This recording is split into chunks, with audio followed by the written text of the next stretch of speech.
Hello everyone, welcome back to my channel. So today I am going to be filming a what I wish I'd known before going to Israel video. This has been very highly requested on my other social media because as you guys probably saw, I just got back from Israel like a week ago. It was an incredible trip. I went for 10 days, which gave me a lot of time to experience the country and just really get a good idea of what it's like there, but also what I wish I had known before traveling there. So if you guys haven't already seen my Israel video, everything I did there and what it was like to be there for 10 full days, go ahead and go and watch that video really quickly because this video will probably make a lot more sense. But if you haven't been to Israel before, or if you're planning a trip and thinking you're going to be going pretty soon, this video will hopefully give you all of the tips and tricks which I wish I had before going to the Middle East for 10 days. So without further ado, let's get into the video. Okay, so my first tip is to make sure you pack a lot of modest clothing and comfortable walking shoes. So when I knew that I was going to Israel, I had planned to be visiting a lot of holy sites. This is the country that is kind of the main area for three of the world's most prominent religions, which is Christianity, Judaism, and Islam. So knowing that this was kind of the Mecca for those places, I knew I was going to go to a lot of holy sites. But a lot of the people I traveled with, I guess, weren't as prepared because going there, quite a few people had more summery clothes, which is what you would have expected going to a warm climate like anywhere in the States, like Arizona, California, Hawaii, or just any warm tropical place. This was a desert, but you would usually wear like a tank top, a summer dress, shorts, like a t-shirt, something like that. But at these places, it was very strict. You had to cover your ankles, you had to be covering your shoulders, you had to, at some points, have like some type of wrap on for your shoulders or just kind of around your neck. And that made it hard for a lot of the like typical summer outfits because usually a sundress stops before your knees, or shorts or a tank top doesn't cover your shoulders. So a lot of people found themselves having to wear like these long pieces of cloth that they would be given at these holy sites before they could enter. And this happened every time we went somewhere. And it was just really uncomfortable because then you're kind of like wearing something oversized that you're trying to hold on to, which isn't really a piece of clothing. You're just like trying to get by. And you're not able to really enjoy where you are because you're trying to stay covered wearing all of these like extra pieces that you're forced to wear. So it was just really smart to make sure you pack something modest if those are going to be long pants, a really long skirt or dress. If you want to wear something other than a t-shirt or like a long shirt, to bring a shawl to cover up that you can take on and off, or like a jacket, just something like that was major. And this happened every place we went, so I think it was like 10 times we all had to like grab something to put on. I thankfully brought a lot of long maxi dresses, which did the trick pretty much everywhere.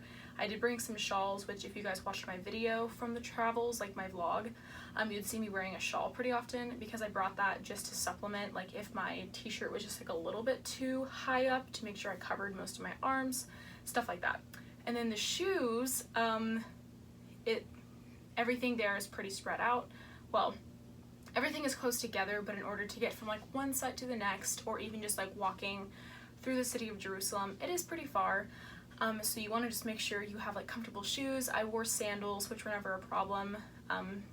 Don't wear like flip-flops or something, that's probably going to be difficult, but sandals were good. I brought those Tevas, which you might have seen if you saw my video. Some people wore Birkenstocks, and then some people just wore like walking shoes, like tennis shoes or something, which worked perfectly. So just something comfortable, but also so your feet don't get really hot. That was really, really helpful. Okay, my next tip is just something that I kind of wish I was more aware of, which is the IDF. I'll put the name down here, but that is the Israeli Defense Force. If you guys don't know much about them, go ahead and look them up, Google, Wikipedia, something like that. But basically, since Israel is a country that's in a constant state of war, they have armed people everywhere. So from their defense force, there's constantly men and women all over the city, everywhere you are, with large guns strapped over their backs. They could be in uniform, they could just be like wearing casual clothes, because even if they're off duty, like in a bar at night or a restaurant or something, they always have to have their weapon with them. So I had known that they were prevalent in this country when I went in, but some people I traveled with weren't as aware. And so it really caught them off guard when you would just walk into like a coffee shop and some guy's standing there like completely strapped with a weapon, just like, you know, minding his business. And people were really caught off guard because in America, or I guess most other countries, that's not something you commonly see. So it just kind of like set the tone kind of weird for a day or so until it just became normal. And so that's something I just kind of wish that I had known a little bit more of, just so that I wasn't so like did a double take when someone walked in with like giant machine guns just like strapped over them, talking, laughing, but you're like, oh, okay. So remember, Israel is in a constant state of war, and they always have people armed all around them because there are also terrorist attacks that take place. So yeah, but yeah, just be aware that that is going to be an element there in Israel. Okay, another thing that I was very surprised about was you actually need to pay to use the restroom there. Yeah. This isn't the case everywhere. A lot of places in the city, like Jerusalem, when we were there for like 2 days, they didn't require it. There's also like gas stations you can go to, restaurants, they don't require it. But there were quite a few places that I went to where it was like 2 shekel, which is maybe like 3 cents or something, to use the bathroom. And if you didn't have any shekels or money of some sort, you couldn't use the bathroom. So I'm not sure what that would look like if you like begged them or something, but there was usually someone sitting there and he would like point to a little bucket where you put in your coins to go to the bathroom. And there were definitely instances where there were people who didn't have shekel, and that was going to be really bad for them if they like really needed to use the restroom and they couldn't pay. So just from America, or maybe this is the same in other European countries, if you're watching from another country, leave a comment down below. But in America, we don't have to pay to use the bathroom. Sometimes it's like customers only, but that's different than like depositing a few cents before you can use the restroom. So just always make sure to have some little coins with you, just so that you avoid a disaster. Okay, and on the topic of money, obviously there is a different currency in Israel. It's shekels. So I think when I was there, it was like 3 shekels for every $1. So the exchange rate for us was really great. But that was definitely something to do a little mental math while I was there every time I would buy something. But a lot of us, when we got off the plane or when we got to the hotel, we immediately wanted to go and get our shekels because we're like, oh, we need money, like let's go and do this now. But we learned that the exchange rate in like hotels or the airport is usually pretty different. Like you won't basically get your money's worth. You'll have to pay more to get less because they'll just give you a worse rate at these kind of like tourist hubs. So you want to wait until you get to like the city or like a shopping center or something where they have better exchange rates. Usually there will be a little, I don't know, like a little stand or something where you can go up and you just like put down your $20 bill and say like, oh, I want, you know, a few bills and then the rest in shekel, the coin. So then they break that up for you and you just get a bunch of bills and a bunch of coins, which is much better than doing it in a hotel or in the airport where they kind of like rip you off a little bit. So just make sure you wait and go and do that when there's a better exchange rate area. You can also use American dollars, like that's completely fine. Sometimes it just like takes another second for them to translate everything in their head, or they gotta get out a calculator. So if you're in a rush trying to barter really quickly as you're walking through the market to get to like your bus or, you know, your taxi or something, you might just want to have shekels just in case, but that's something I wish I'd known. So still on the topic of money and currency, I hadn't traveled abroad before Israel, which is kind of like a hell of a trip to just take as your first time abroad, kind of funny. So before Israel, I hadn't traveled abroad, and so I wasn't really confident with the idea of bartering, which, come to find out, is a big thing of Middle Eastern countries, especially Israel. So if you don't know what that is, basically you can argue your price down for anything. Basically, if you're at a market and there's like a scarf or something you want, if they say 40 shekels, it's not 40 shekels. Like they expect you to argue with them and say, no, I'll give you 25. And they'll obviously be like, no, you know, not 25, you know, at least 35. And you're like, well, I saw it for 30 over there. So like, okay, you know, fine, 35, you know, 30, and then you argue back and forth until you find a price. And a lot of us kind of made it a game as to how low we could get it bartered down, because they're never going to willingly give you a low price. That's kind of the name of the game there, is they see you're a tourist, they see you have a big pack of people, or you're kind of clutching your purse and you're looking around, and you know, maybe you pull out like an American dollar and they're like, oh great, like we can kind of like rip them off. And that's not any, you know, slack on the Israelis, but that's just how it is. And so you always just want to be respectful, but barter down your price and always get something a little bit cheaper, because that is expected. And it took me a few days to really get that in my head, because in America the price is the price, and I kind of felt bad, like, oh, I don't want to get something less, or I feel bad asking them to take the price down, but they expect it. So make sure you barter. Okay, and another tip of mine is to drink lots and lots of water. This was something I was told before going on the trip, like, oh, it's really hot there, it's a desert, you know, make sure you bring some water or something. And I expected that as being like, oh, you know, make sure I'm just sipping on water here and there, maybe get like a drink with my lunch, something like that. But no, like, you need to be drinking a lot of water.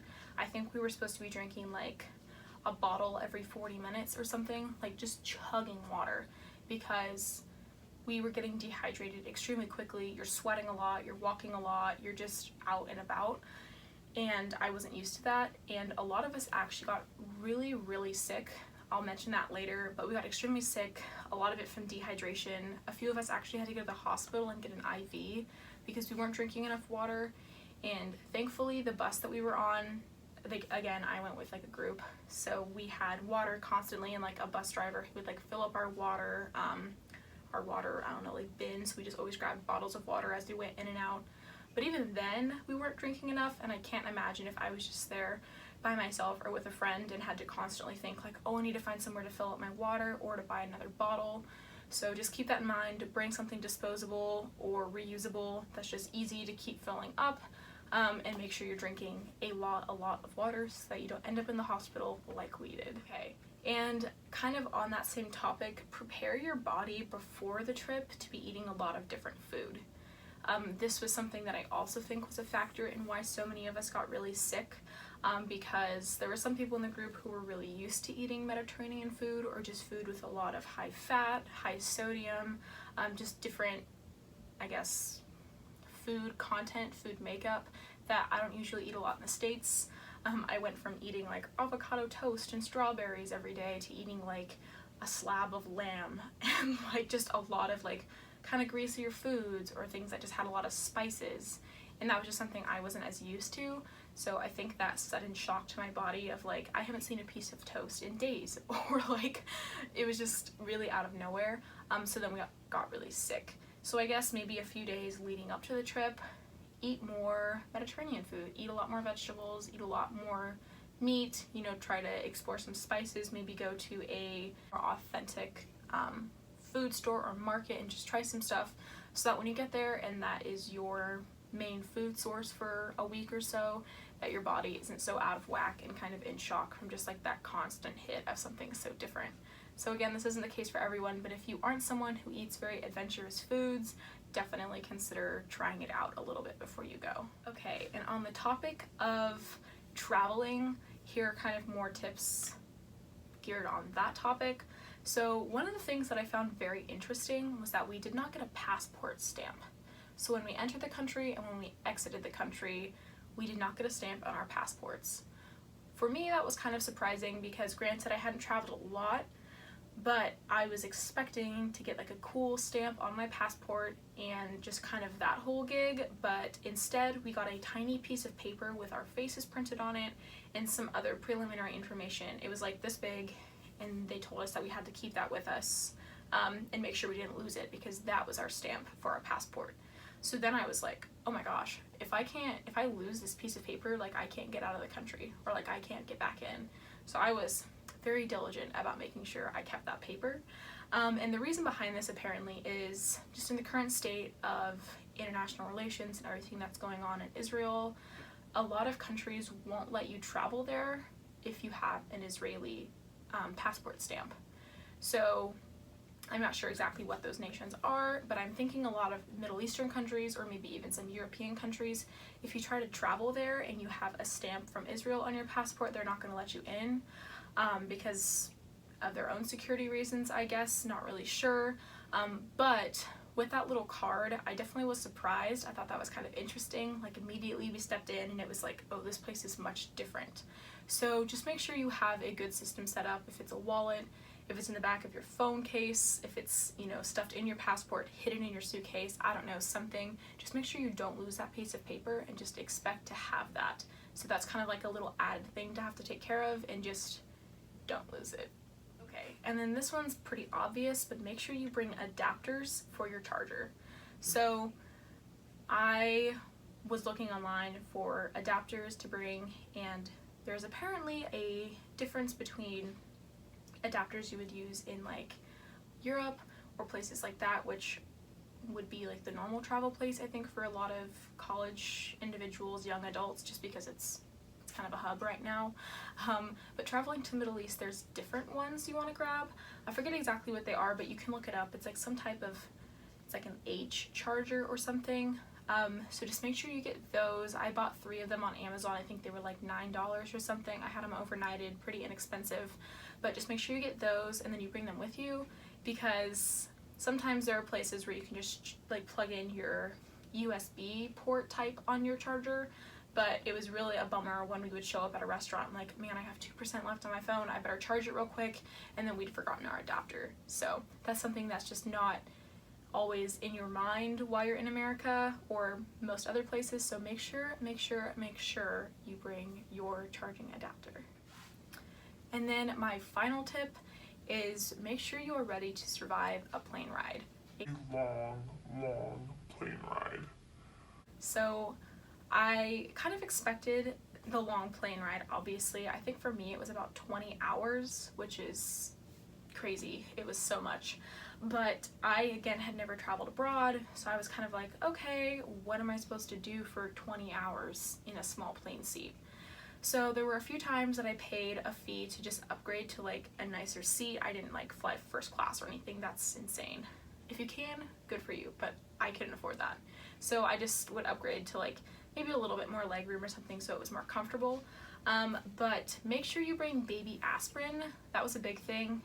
If you sit for so long, your blood just gets kind of stagnant. I mean, not stagnant, you would die, but you just want to avoid blood clots. So taking a baby aspirin just kind of makes sure your blood is thinner and can move a little bit easier. One of the plane rides, I forgot to take mine, and then I got up and my feet were like really swollen. So avoid that, take a baby aspirin, and you'll just feel more comfortable. Also bring Benadryl. That's what I used to make sure I slept. So as soon as I got on those long flights, I would take a Benadryl, and for the majority of them, I slept for like 12 hours. So then I'd wake up and it was like, oh, I only have 2 hours left of the flight. Like, perfect. So that was much easier than just sitting there trying to entertain yourself the entire time. But if that happens, for a few of my friends it did, they just could not fall asleep. Make sure you have like movies downloaded on your phone or podcasts, or bring a book, or have work to do or something on your laptop that you don't need Wi-Fi for. Just things like that. Prepare yourself so that you're not like fiddling around, like listening to the same like 4 songs the whole time because you forgot to download your Spotify. I don't know, but just be smart about that and prepare for it.